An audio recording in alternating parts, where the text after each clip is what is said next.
They're a way to what? Quick explanation of what I did. I can go more in depth. Spreadsheet my entire AO3 history without having to do it manually. I found out like a couple of months ago, like 4 or 5 months ago, that if you never manually Hi, do your Peaches. AO3 account history, and for those who don't know where it is, if you go to your profile on AO3, so, but I was like, well, this is interesting, and I can make data from it for me and my friends to see how insane I am.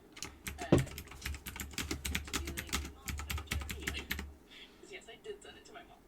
But I was going to go through it all manually. I had over 4,000 fics I've read in the past 2 years. That may not sound like a lot to you guys. I have really bad dyslexia. That's a lot for me.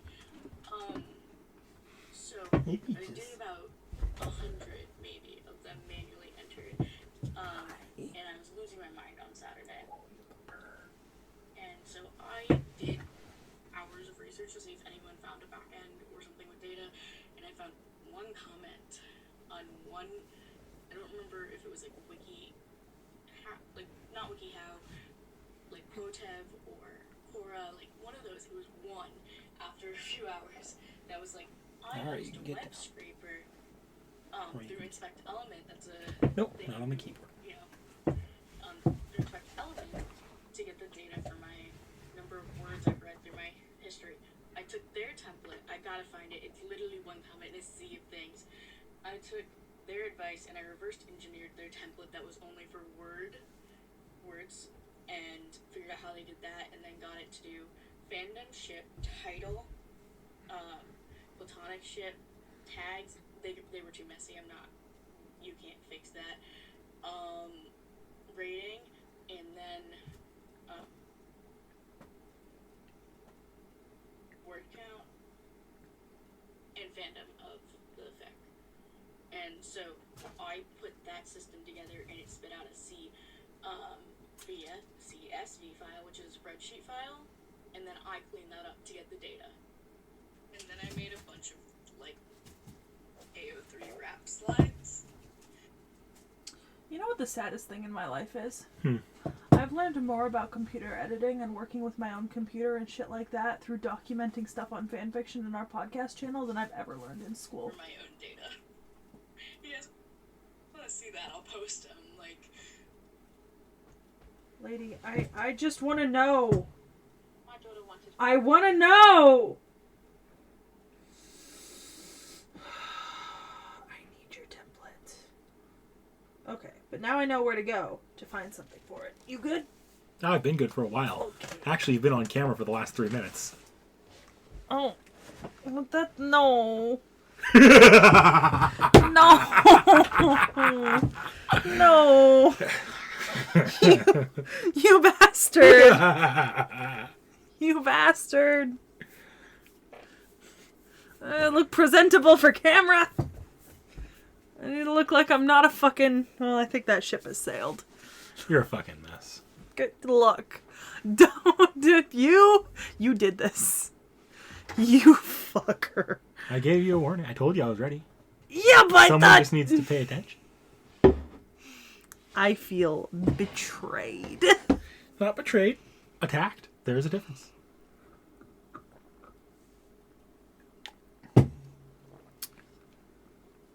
Betrayal. Murder of the most foul. Rejoice, everyone. We're back with another Sekhie Reacts to Fate. I feel victimized. Have you noticed... This is a war crime. Have you noticed something fun in the picture yet?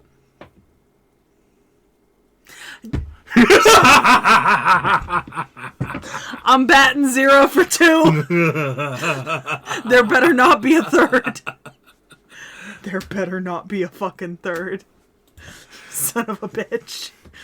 Today, everyone, we're doing Cupid, Amour, or in Greece, Eros. Yes, Sekhie? Just laughing. At my pronunciation? Or at your suffering? At my suffering? At you. Look. There's plenty to laugh at. I just need some elaboration here. Yeah, so... You done being a mess? Yes. Yes, I'm done being a fucking mess, okay? I'm done being a fucking mess. We're good. We're fucking good, okay? Okay. So, you know, you may be catching a theme, you know, possibly coming up on the month. I don't know. What could possibly be happening in February that's themed involving Cupid, Eros, I don't know. It's too Amour? far out from February for me to tell. Jesus fucking Christ. So I guess that means it's my turn? Yeah, go ahead, Professor. I wish. However, you are in the unique and enviable position of being on the learning side of someone who recently had to read Apuleius' Golden Ass, also known as Golden Hind or Metamorphosis, which is the first and most what's the word for it? First and most extensive written record of the myth of Cupid and Psyche. Not to be confused with the Japanese story Metamorphosis. Or the Metamorphoses written by any of the other 15 Greek philosophers that also wrote Metamorphoses. Because it just means like change, that sort of thing. That's why a lot of people now call it like the Golden Hind or the Golden Ass. That was a fun reading list to order books for. It was, buy the Golden Ass. You're like, what? The Golden what now? That's just porn, I found. Right. So. I just felt an air conditioner kick on. Oh, yes, I heard it. We'll probably have to turn on the fan later. So, because of superimposition of time, I'm going to start with Eros, not Cupid. Even though we're technically talking about Cupid, they're kind of the same person. I mean, so Cupid is the Roman counterpart of Eros, but they have essentially most of the same mythology, just renamed at times. So I'm going to start with Eros. So Eros is the god of love, lust, desire, and sex. According to Hesiod's Theogony, he's one of the primordial gods, those occurring before even the Titans. According to Hesiod, he's the fourth to come into being following Chaos, Gaia, and Tartarus. Homer doesn't mention him in any of his creation myths, but the pre-Socratic philosopher Parmenides, about circa 400, names him as the first primordial being to come into existence, which is interesting. He's also mentioned in Orphic and Eleusinian mysteries as a child of Nyx, who's another primordial deity. Nyx is night. To be honest, this could be an insinuation that the Greeks considered desire or lust to be like a primordial force that humans just had to deal with, which is an interesting concept, considering that they had a lot of different words for like love and lust and sex and that sort of stuff, and we're going to talk about those words later. The more commonly known origin of Cupid and Eros is the child of Aphrodite and Ares, or Venus and Mars. This puts him in Greek mythology as one of the erotes, or the aspects of love that were part of Aphrodite's retinue, including anteros, requited love, eros, sexual desire and love, hedylogos, flattery, hermaphroditus, effeminacy, androgyny, and hermaphrodites, himeros, unrequited love, hymenaeus or hymen, weddings and marriage, pathos, longing and yearning, or thonos, jealousy and envy. He's often depicted with either a lyre or a bow and arrow, often with, often with representations of dolphins, flutes, roosters, roses, and torches, all of which have been associated with desire and love in iconography of the period. Man, none of that has held up to today. Roses. Yeah. Roses. I mean, yeah, maybe flutes. Don't you think of sex when you think of dolphins? Cock-a-doodle-doo, am I right? I was gonna say, was it the Shape of Water or something? Don't look that up if I'm correct. Also, technically, the rooster is because he's also considered a fertility deity, and roosters are symbols of male virility. Look, we get it. The man likes his cock. Jesus fucking Christ. He's also named as a patron for gay men in some sources. There's also one version of him, and oh my goodness, Potianus of Nicomedia, a character in the Deinosophiste by Athenaeus, says that Zeno of Citium thought that he was the god of friendship and liberty. Seamus told me that Pavati told Ron that blank. It's that. It's like a very long game of telephone. Supposedly, under the guise of a god of liberty, he had a gym consecrated in the island of Samos, and a festival called Eleutheria was held there in his honor. And the Lacedaemonians, or the Spartans, would pray before battle for the safety of their companions, and they would pray to Eros. I mentioned this in Leonidas's video when I talked about the system where Spartans were taken away young and then put into cohorts of boys that would essentially live together, and it was basically not frowned upon for them to be in relationships, both platonic and non-platonic. So then we get into the biggest part of Cupid, Eros, is the Eros and Psyche myth, the Cupid and Psyche myth, or the Cupid and Anima, although that's a lesser known name of Psyche, because most Roman sources actually still use Psyche, even though that's the Greek word for soul and spirit. Technically her name in Roman, though, is Anima.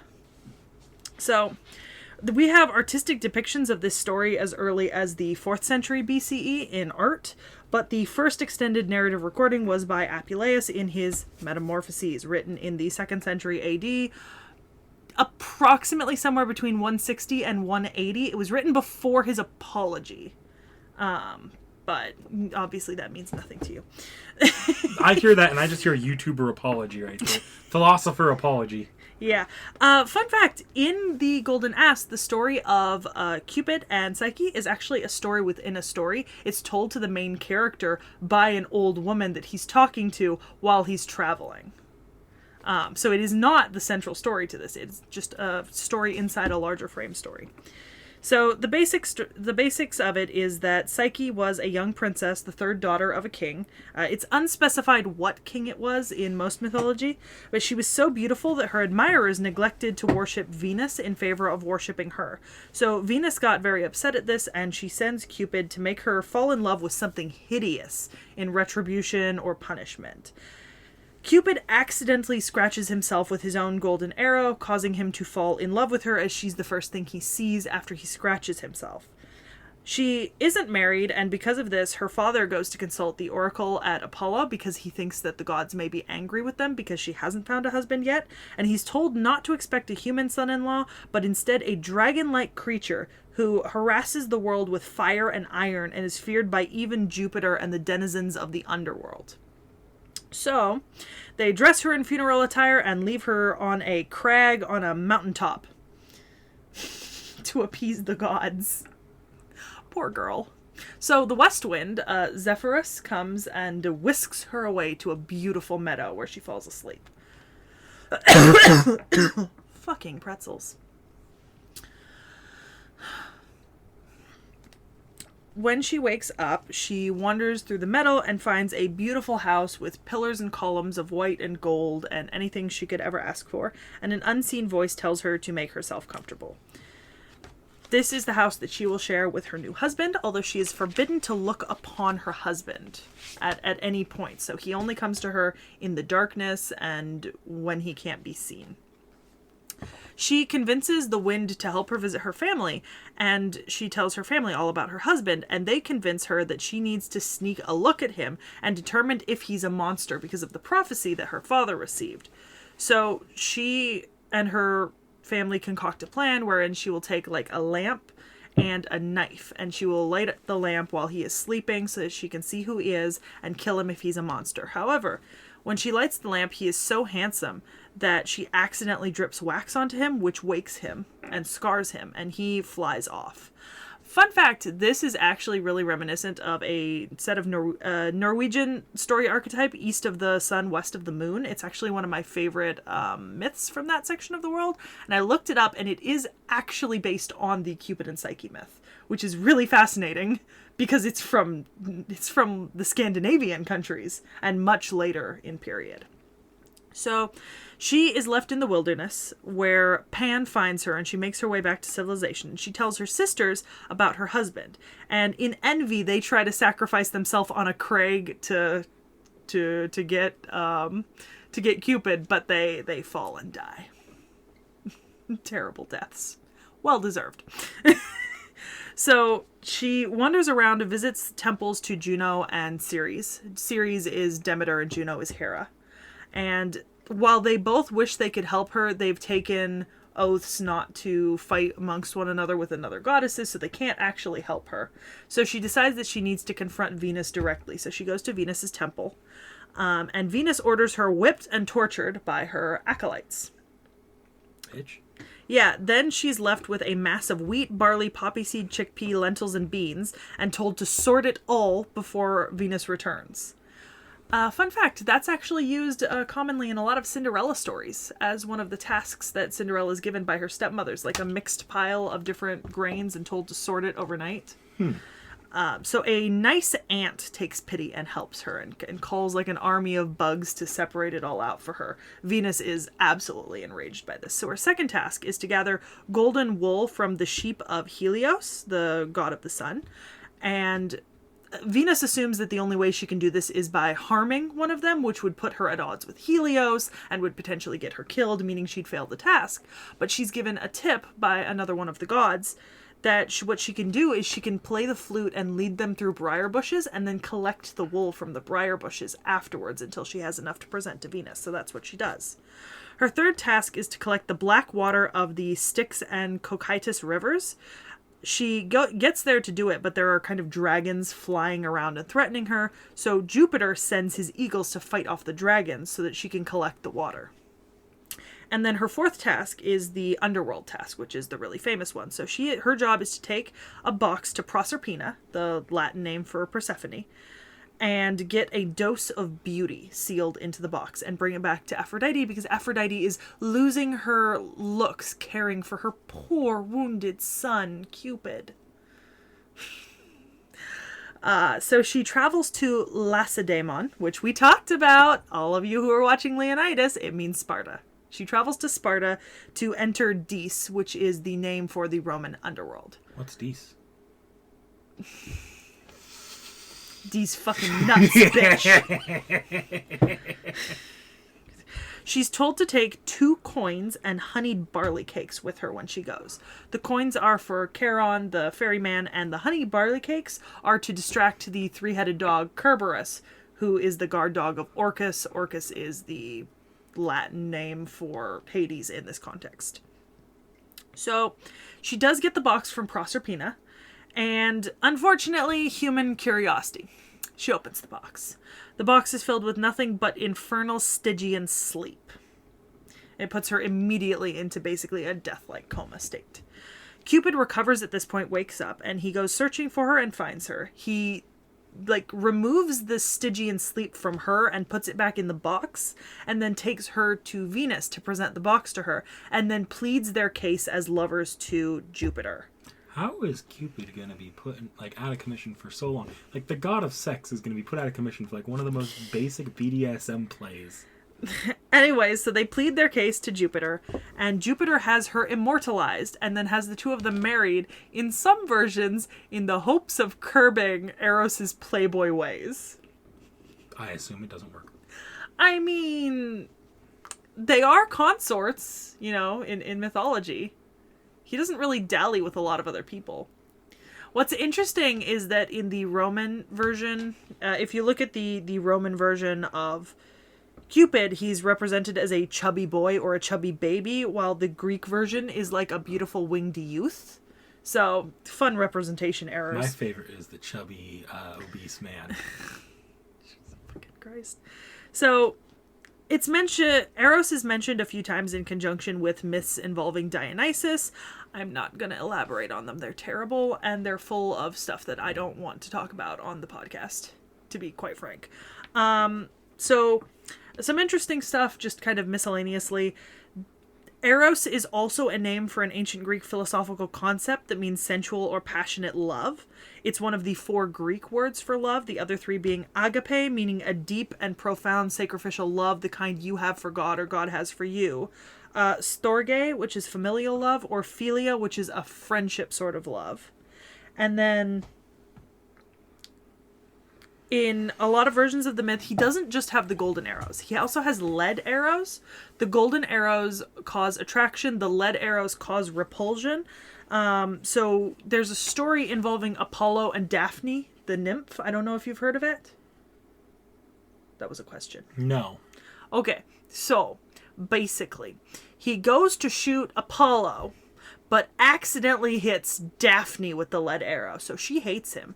And then Daphne goes running away from Apollo, who's super infatuated with her, and she ends up having herself turned into a tree forevermore so that she doesn't have to deal with his amorous advances. And then Eros is also the one who, at the behest of Nemesis, causes Narcissus to fall in love with his own reflection in that particular story. Medieval Christian scholars once called him the demon of fornication, because their moral values couldn't deal with this. I don't think our current day moral values can deal with Eros, let's be honest here. I mean, it's, to be fair, it's just one type of love, you know? I mean, no, that's not the problem that would trigger our moral day. Our moral day values are perfectly fine with love. The aspect that would trigger our current moral day values would be the pricking someone with an arrow to make them fall in love. That seems kind of manipulative? Controlling? Yeah. A little bit of altering? A little bit of a goblin no thing, if you ask me. Yeah, pretty much. Yeah. Oh, those Greeks. Oh, those zany Greeks and Romans. I mean, to be fair, we've covered more problematic things when talking about Greece and Rome. So that is all I have on Cupid and Eros. This is a relatively light historical segment for me. All right, then. I say, looking at the timer. Well, keep in mind, we're about 3 to 4 minutes ahead because of some knick-knack shenanigans. You think I'm not going to keep most of that in?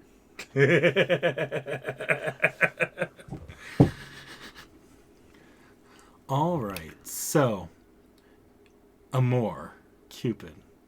Well, so is there anything I didn't cover that? No.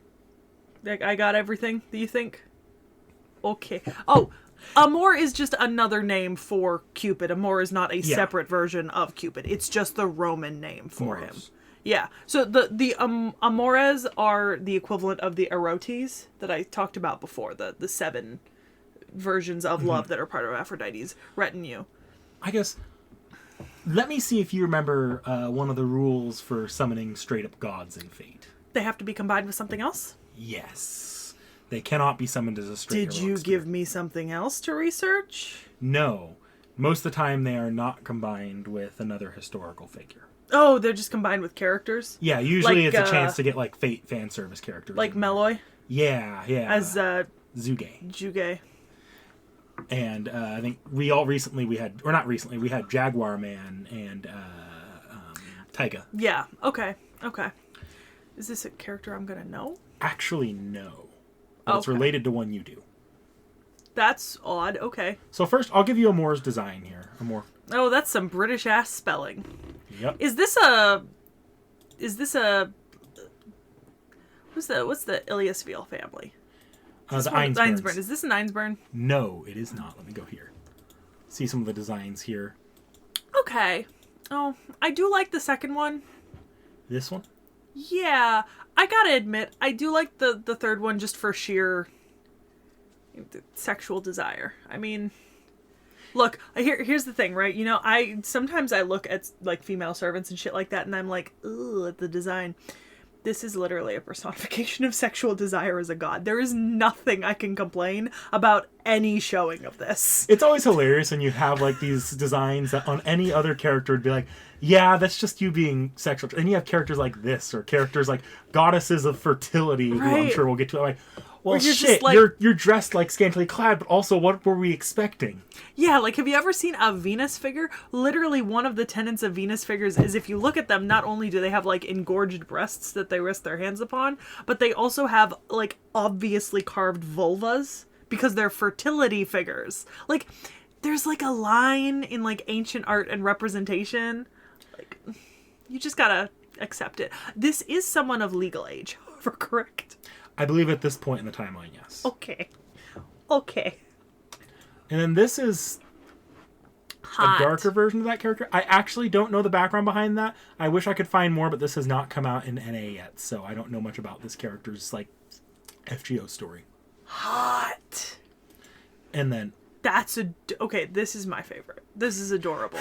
With the little wings and the... Oh, it's so cute. I like the little white figure down in the corner. Let me pull up my notes here. So... I mean, I do like the... So... The tunic's interesting. You know, one of the fun things about the tunic that's interesting is that there are certain historians who describe male Romans as having really short tunics sometimes to like show off. Like, Mark Antony was once called, like, basically a whore by a Roman historian because apparently he really liked the way that his muscled thighs looked, according to the historian. So he used to wear really short tunics to show them off. Sometimes the tunics were so short you could see his sticking out because he liked them that short. Like, one Roman historian said that. So, like, I'm not gonna find anything wrong with the outfit, obviously. Okay, we've seen shorter skirts on Yeah. people in our high school. We've seen shorter skirts. These are just the sprites here. It's like Gothic Lolita. Yep. I like it. It's cute. I like this. It feels... I do like the coloring of this one the most, I think. You like the dark-skinned evil coloring? Well, you can tell what color her skin is, right? No, I can't. Is that a purple? It's bright pink. Ah. And then her hair is purple and blue, alternating. Yeah. The horns are still black and red. If you fucking believe it, this looks like the exact same skin tone as Scheherazade and to my colorblind ass. Oh, no. Yeah. It's not. It's not. Okay. Good to note. Yeah. This is not another racist... No, this is... Dark equals evil. It looks like the pink-skinned girl from Boku no Hero. Ah. Yeah, if that helps. Okay, so this person's name is Caren.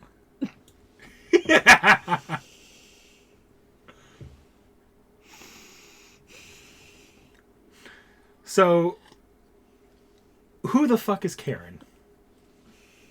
I mean, I've experienced Caren. We've all met Caren. But this Caren does predate Caren. The Caren? Like, this is Caren the person. That is Caren the concept. This predates Caren the concept. So, I don't know Caren the person. No. This is Caren Hortensia. She's actually a member of the Holy Church in Fate. I was gonna say, she's wearing like a nun's outfit. Yeah. Ooh. That's more revealing. That's an outfit for an exorcist. Yes. Do you lure them in and then snap their necks between your thighs? I don't think so. But I mean, I'm pretty sure She-Hulk is more covered up than that. so Caren here is the daughter of a character who you should recognize at this point, having seen enough anime. This fucker. I see the name. I'm just gonna leave this fucker behind now. The bitch. The bitch who forces my precious Coo baby to do terrible things. Yes. My poor Coo baby, I'm so sorry. The big thing about Kira there is that he's noted for being nigh incapable of feeling any human emotions unless he's messing with someone's suffering. Okay. She was left orphaned because her father kind of fucked off and ignored her after her mother's suicide, which was in no small part driven to by her father. Oh, lovely. And she was taken in by the church, going on to become a devout follower with question marks. Is that in quotation marks? Yes. Devout. She ends up being an advanced spirit medium used for finding and fighting demons during exorcisms. Okay. There's only one problem that does carry over into her servant version. Okay. She's inherited her father's extreme sociopathy and sadism. Look. So, remember I mentioned in the myth that it was prophesized to the father of Psyche that she was going to be married to like a creature that put fear into even Jupiter and the denizens of the underworld. Mm-hmm. I've always kind of maintained, myself at least, and I know I've seen some writings on it from like different mythologists and stuff like that, but Cupid, like Eros, as a character in mythology is really not a positive concept. Like, sure, you look at it and you're like, oh, he's the god of love. But then you realize that his entire job is essentially to go around and force people to either hate each other or love each other, and no one is safe. Like, he can even influence Jupiter himself, the king of the gods. Eros has the power to shoot his arrow into anyone. And read any myth and realize that love or hatred is usually what drives someone to tragedy. Yeah, like strong emotions. What's it? The line between love and hate is very thin, you know? And so, you know, I could see how that description of like a horrible creature who everyone fears would really fit Cupid, Eros under certain interpretations. It would make sense up there because fate does make it a point that a lot of the times the gods or the goddesses, or really any servant that's going to be a pseudo-servant, has to find someone who's similar in temperament or similar in sort of personality. Or not personality, but necessarily, but like just in the way they carry themselves. Especially because a lot of mythology kind of casually mentions him as a mischievous little trickster who just goes around shooting mortals at will, and sometimes also hits like naiads and dryads and stuff. And quite a few victims of his arrows have like died horrible deaths. Whether Narcissus, Daphne being transformed into a tree forever because she didn't want to be raped by Apollo. I mean, these are not good stories. Like, it doesn't, in the myths, it doesn't seem like Eros, Cupid, has really a whole lot of empathy. That's another thing. Like, the gods are not moral or empathetic. Man, I can't wait till we in do Greece the gods and Rome. Reacts. Like, but they're not. The gods Yeah. are never moral or empathetic. It's specified that when philosophy develops in Rome, philosophy develops because religion does not provide morals or ethics in the ancient world of Greece and Rome. It provides warnings. It provides warnings. It tells you what you should do for your best possible chance, but it does not provide a way to live your life in a moral or righteous way. That was the job of philosophy. Actually, the myth of Cupid and Psyche has a lot of Neoplatonic and Platonic ideals as an allegory, because Psyche is regarded, in the Neoplatonic sort of philosophical, Psyche is one of the levels that Neoplatonism identifies. So there's like a godly level, kind of a spiritual level, and then an earthly level. And the story of Psyche is the story of someone ascending, like up to the godly level throughout her story, because she is a mortal who cannot glimpse upon the face of God, because this is in the realm of like Plato's true forms. And then she catches a glimpse of the god and it tortures her, and then eventually she becomes immortal. A lot of scholars think that that's why her name is Psyche, meaning soul. So, as far as her sadism and sociopathy go here, Caren's, it's a lot. She has a better grasp on it than her father does. She never quite gets as bad. She never quite gets as bad as Mr. Basement of Dead Children.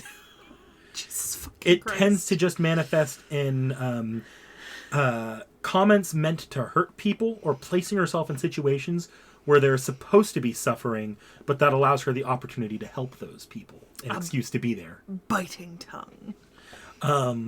Depending on the timeline, she can be found doing a few different things, watching the aftermath of the Fuyuki Grail War, in an elementary school nurse's office, or simply just harassing other members of the cast. Okay.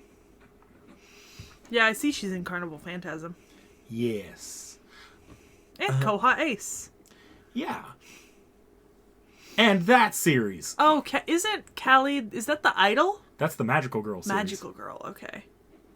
Karen's actually entertaining there. But Oh back to yeah, Amour. remember you had the epiphany about Holow Ataraxia when I told you what ataraxia I meant? didn't know Ataraxia meant, and then So Sekhie... we just covered ataraxia because we just went over Epicureanism, and ataraxia is the absence of all anxiety. So, but in the sense that it is the absence of all worry about death or birth or what's happening after. And the fact that it's called Holow Ataraxia. Hollow can be used to mean something like meaningless. Yeah, or meaningless. Like, or fake or not real. Yeah. So a meaningless sense of peace. And that actually plays pretty well into the story that goes with. Yeah, I was just going to say, I don't know about the Holow Ataraxia story, but that's a hell of a title. So it's kind of like a pseudo-sequel to Fate Stay Night, where it's the same timeline, or same period of events going on, except things are slightly off. But it's mostly slice of life from that time period, the same way like the Cooking with the Emmy household or Carnival Phantasm sometimes does. Okay. Except things slowly start to be unraveled as not actually just a slice of life Fate series. There's something deeper and more sinister going on, and this is more of a sequel than a redo. Nice. Interesting. Holow Ataraxia tangent over. So as far as what she can do, I'll go down here so you can see the skills. She's actually got a lot of unique skills here. I know item construction. Some of the stuff, Arrow of Love. Some of the stuff she could already do as Caren, but that's changed or altered by Amour or Eros. Independent action makes sense. Masochistic spiritualist constitution. So, despite being a sadist, she's also a masochist too. That sucks. I almost forgot that part. Divine core of the goddess. That makes sense. Steel faith. Daughter of an albino woman. Huh. Interesting. The golden Personal arrow. skills. Yeah. Shroud of Valentinus. Oh, interesting. Shroud of Magdalene. I was actually, I was doing some research with a friend about something earlier, and I had to read up on Saint Mary Magdalene a little bit, so that's a little interesting. Named Saint Valentinus, chosen to correspond with Valentine's Day. That makes sense. Oh, look! Philia! We talked about philia. Mm-hmm. Neighborly or friendly love. Yeah, an angel's arrow that makes the heart of the person it pierces filled with amour. I like how they use like the British spelling of amour, and it's like amour is Cupid, but that just says amore, which is the Italian word for love. I mean, if it makes sense, remember, this is all translations from Japanese shit, so this could have been two different translators, or the Japanese being artistic and... I do also like the little note. Forced. Love is always sudden, right? Oh, look. Stroge, familial love. And the other one was Eros, sexual love. So they're named after 3 of the 4 components. And there's the 4th. Calling agape. Yep. It's a good thing I thought to note that down. So, the NP here actually largely, it's more from Caren than it is from Amour. Mm-hmm. But Amour has modified it. It's sort of an elaborate prayer to God, as in the Christian God, but that's how Caren perceives it. It ends up being a declaration of love that brings down divine punishment on Caren's enemies. I mean, agape... So like I said, agape is a deep, profound love, one felt between you and a god, or a god and you. It's not sexual. It's not...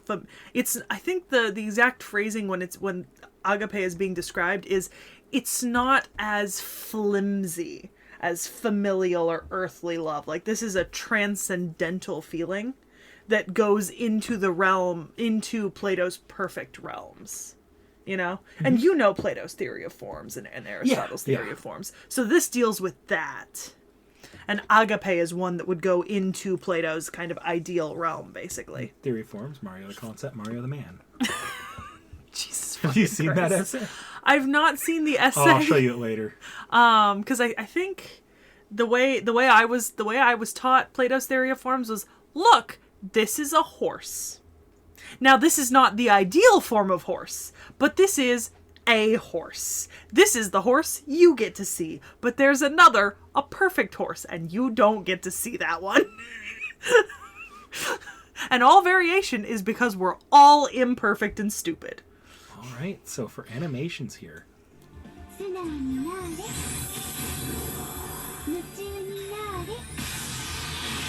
Oh yeah, she's a ruler servant. Oh yeah, I didn't even ask. I should have. I thought I should bring... Yes, she did. Wait, did she go to sleep? It was a feint. Oh.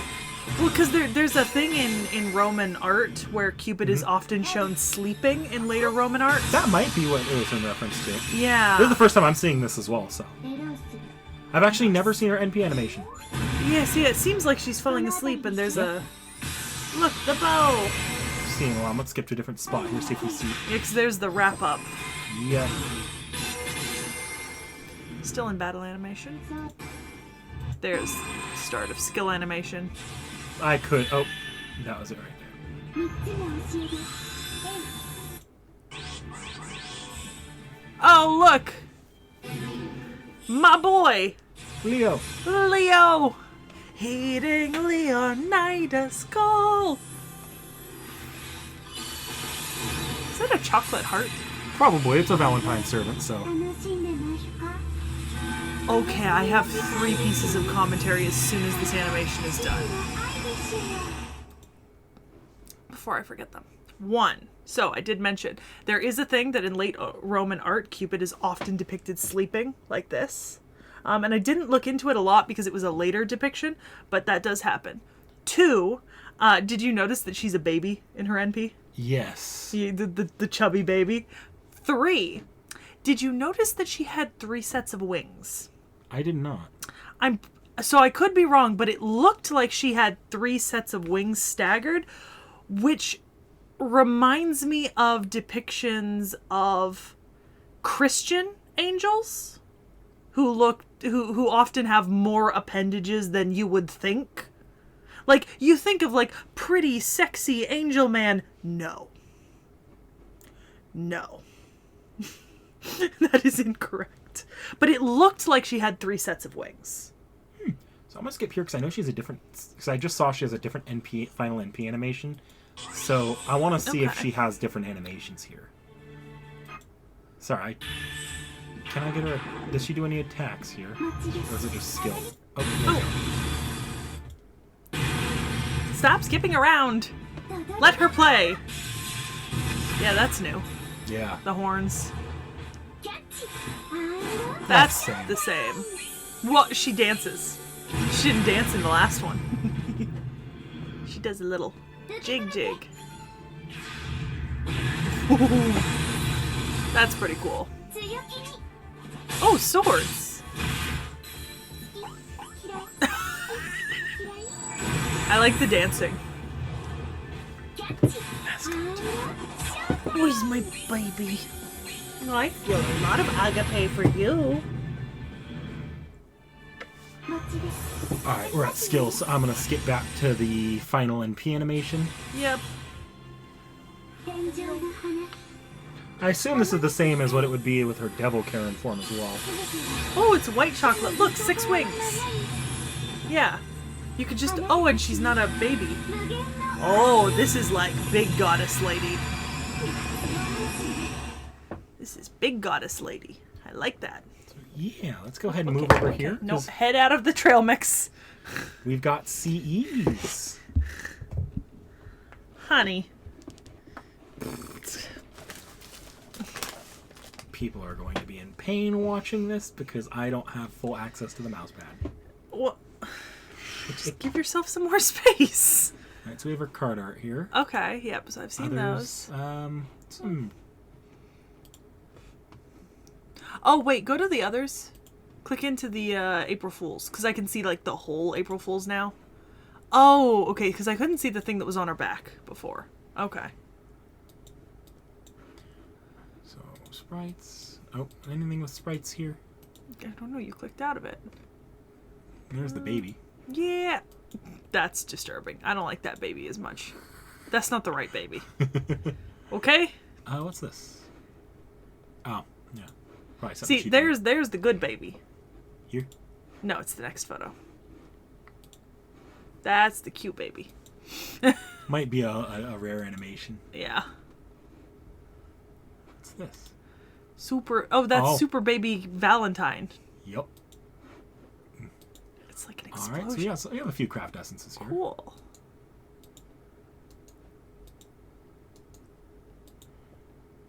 How? I haven't even mentioned. This is gender bent. What the fuck? Yep. I completely forgot to singing in the spring. And it's from her red outfit. Well, it's gender bent, but this is the god Eros and Cupid, still male. Jaguar man. Yeah. She left nothing behind, speaking of the fate she was born with objectively. It made it hard to survive. Every season was winter. That's why she doesn't harbor any lingering affections or regrets. From the bottom of her heart, she thought it would be nice if she could vanish after she has accomplished her duty. But the sunlight, it feels so nice. Can't say I agree, fam. Tomorrow comes, I'm sure it would... Honey. You can't step on the screen. I need to be able to see it. Oh, look, deep sleep. Yeah. Oh, look, originally hers was the symbol of a human life, but now... Yeah, that's interesting. I like Seems it. to be mostly about Caren herself. Yeah, So yeah. I assume you don't have too much commentary here. Yeah. Heavenly... The Heavenly Heart, okay. Valentine's Day chocolate from Caren. Stacked wafers that look like they're rising to the heavens. Free and infinity love manifest without question. Just like rolls of banknotes stacked up inside the megabank safe. Or perhaps it's like the boss stage in a shooting game. You could either keep eating them, which have the same taste, earnestly, or you can leave it without seeing it. At the center is a single paid love, its heart pounding, waiting for the time it's picked up. Holy Shroud of Magdalene. Yeah. Noli mi tangere. Yeah, so that's more to do with In Caren. the yeah. I assume Caren has quite a bit to do with Mary Magdalene, and I kind of wish I remembered what I'd looked up today about Mary Magdalene, because I had to look it up for some Lutheran stuff to help my friend. So you don't know that character? No. That character's not a fake character, or not a historical figure. That is a fake character named Bazette. Okay. Quick little thing, that was Ku's master before Caren murdered her. Oh, okay. Adding bitter stimulation to a hollow night, even if the endless cycle of days does not include Valentine's Day, there may have been a day like this at least once. May there be presents even for the iron woman in a suit and the saintly woman of the silver front. Nice. Last An one. angel heart. Oh, look, lingerie. The angelic goddess could not be more vibrant and beautiful. Those bewitching gazes of her surely must have been a trick of love. Yeah, so not a lot to pick apart historically here from the series. No, not but really. They're still fun. Good art. Yeah. So yeah, that is Amour or Amour Caren. So pink body, right? That must be a version that we just don't know a lot about yet. Yeah, I have a feeling this will have to do with the Valentine's Day plot. It says Devil Caren. Yeah, I don't know much about this one. I have to assume it's still connected to Amour in some way. Maybe it's the dragon of the underworld and like unwilling stuff. But this is only an alternate costume, so it even could just be a different person altogether taking the same form. We've seen that in Fate events too. True. We have such a good mascot today. Yes, we do. She is so chilled. You are so zen, my precious little darling. Okay, now we're done. We're done being zen. Run away! Run away! I think she wants out. Oh. Would you like me to let her out? Maybe. She's getting up. Nope. Okay. In the window. All right, do you have a hint for the next set of servants? Man, I'm trying not to make it too easy, but like all the hints that are coming to mind are like the lowest hanging fruit possible. Who was that user who asked for more Greek servants? You can just say you're getting your wish and then name them. I don't remember, but you're getting your wish. They're Greek. Sid Rezig. The name, Sid Rezig. Sid Rezig, you're going to get your wish. We're doing more Greek servants. Yeah. Plural. With that being said, like, comment, subscribe.